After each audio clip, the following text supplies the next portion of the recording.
Hey, this is Mike with Family Handyman. Now we've seen those exposed beams in interiors of homes. We've seen them in rustic, farmhouse, and industrial type homes. They're really cool, but let me tell you a little secret. They're not real. And the good news is you can build them yourself. And we're gonna be doing that and installing them in this living room here. Let's get started. First, we need to fasten 2x6 cleats to the ceiling joists. To do that, figure out where they're going to go by evenly spacing them throughout the ceiling, but avoiding the ceiling fixtures. Once they're laid out, with help, position the 2x6s and hold them up to the ceiling with a few boards wedged in place. For this room, the ceiling joists are running in the opposite direction of the beams. So I used a stud finder to locate them and drove 2 screws into each joist. If the joist ran with the beams, drive a screw through the cleat and into the joist every 16 inches. While you're installing the cleats, check to see how flat the ceiling is. I just held a straight edge along the ceiling by the 2x6s, and I noted the gap between the ceiling and the level. This is going to come in handy later on. I'll start with a pair of 1x6s and a 1x8 board. I'm going to form them into a hollow beam to make it easier to attach them to the ceiling. So before getting started, you want to choose the right board. They need to be straight in order to make these miter folds really nice. So sight down the edge of the board and make sure it's really straight.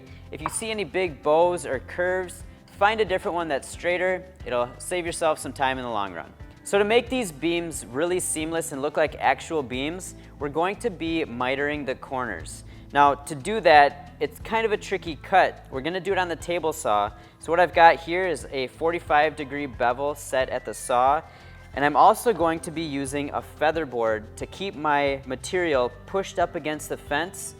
Also what I have is a board here to make sure that that material doesn't ride up the saw as I'm pushing it through the blade. Then adjust the fence so the narrow face between the bevel cuts is at least 5.5 inches wide to fit the 2x6s. Then cut a bevel on both long edges of the 1x8 boards, followed by the same bevel on one edge of the 1x6 boards. The 1x6 boards will turn into the sides of the beam and the top edge will meet the ceiling. Cut a slight bevel in the top edge opposite the 45-degree bevel. Because your ceiling may not be flat, this bevel will make it a lot easier to scribe along the ceiling and then later sand down to meet your not flat ceiling. Going back to when we checked for the flatness on the ceiling, if the gaps between the level and the ceiling were 1/4 inch or more, use something like a 15-degree bevel. If it was less than that, a 5-degree bevel will work just fine. Arrange the 3 boards with the bevel cuts down and the points of the miters touching.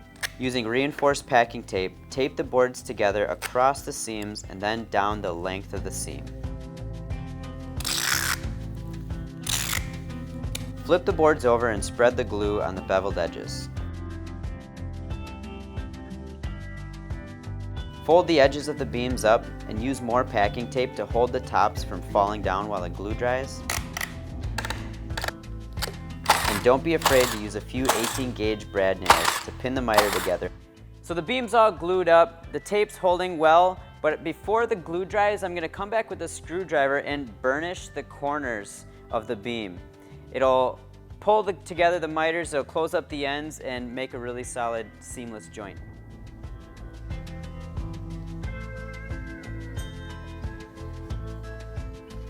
Once the glue is dry, remove the tape, sand everything smooth,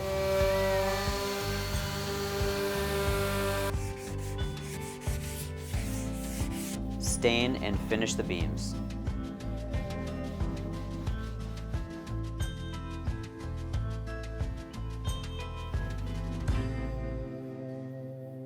Now it's time to attach the beams to the ceiling. Hold the beams up and fit them into the 2x6s. Then hold a pencil against the ceiling and draw a line across the top. This will transfer the contour of the ceiling to the beam. Take the beams down, put them back on sawhorses, and then use a belt sander to sand the top edges down to meet the scribed lines. The back bevel tops make this a quick and easy job. Now we're ready to install the beams to the ceiling. Lift them back into place with a helper and fasten them to the cleats with trim head screws. Fill the small screw hole with wood putty, touch it up with stain, and then the beams will look like they have been holding up the ceiling since the home was first built.